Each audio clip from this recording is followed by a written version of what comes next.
from the business side, number one, a lot of times you had to bring the money, where in moto, it's not like that. Your talent, you represent your own talent, and if you're good, you get opportunity. And so it was going more towards, pay to drive when I came into NASCAR. So you got that, right? And then you're at the mercy of whoever your sponsor is and how much money they're willing to spend. And then you have to perform. And then trying to make up for lost seat time and just the unknowing. Again, I don't think that the racecraft part was as tough to learn as number one for trucks is just aero. What aerodynamics is like, and I could go out there and qualify good, especially when I was at KHI racing for you. Like, qualifying was good, especially on the 1.5 mile stuff.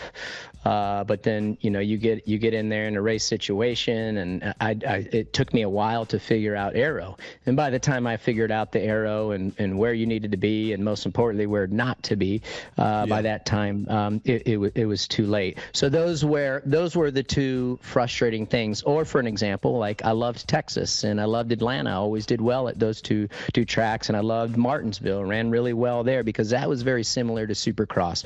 On the gas, off the gas, braking points, things of that nature. Loved it there, and it was as less aero dependent. But when you'd go to that track and you'd get off, you'd unload and you'd be easily top 5, and then you'd go back in the fall and you're driving as hard as you can, and you can barely bust a top 10. That was so weird to me, and it was hard for me to accept that, because I always wanted to take the personal responsibility of hey, I need to be better. I need to be better, when in all reality it was probably just the car or the truck wasn't where it needed to be. Those are tough pills to swallow.